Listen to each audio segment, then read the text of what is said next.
ఈ విధంగా చేస్తూ ఉండాలి. ఇది ఆల్టర్నేటివ్. ఓవరాల్గా 60 మూమెంట్ చేయాలి.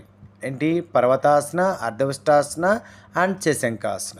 ఈ విధంగా స్లో మూమెంటే చూస్తారు కదా. మళ్ళీ అగైన్ చెప్తున్నాను. First shashankasana, slowly go to parvatasana and ardhavashtasana, right and back. మళ్ళీ again left ardhavashtasana, again go to back parvatasana and slowly go to shashankasana. చూసారా?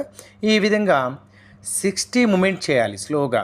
ఓవరాల్ బాడీకి ఫుల్ స్ట్రెంత్. ఓవరాల్ బాడీ అంతా అంటే హోల్ బాడీ అంతా కూడా ప్రెజర్ ఎక్కడెక్కడ కావాలో అక్కడ బ్యాలెన్స్డ్గా వస్తుంది. At a time weight loss and body shape, internally gastric ట్రబుల్కి బాగా మంచి రిజల్ట్.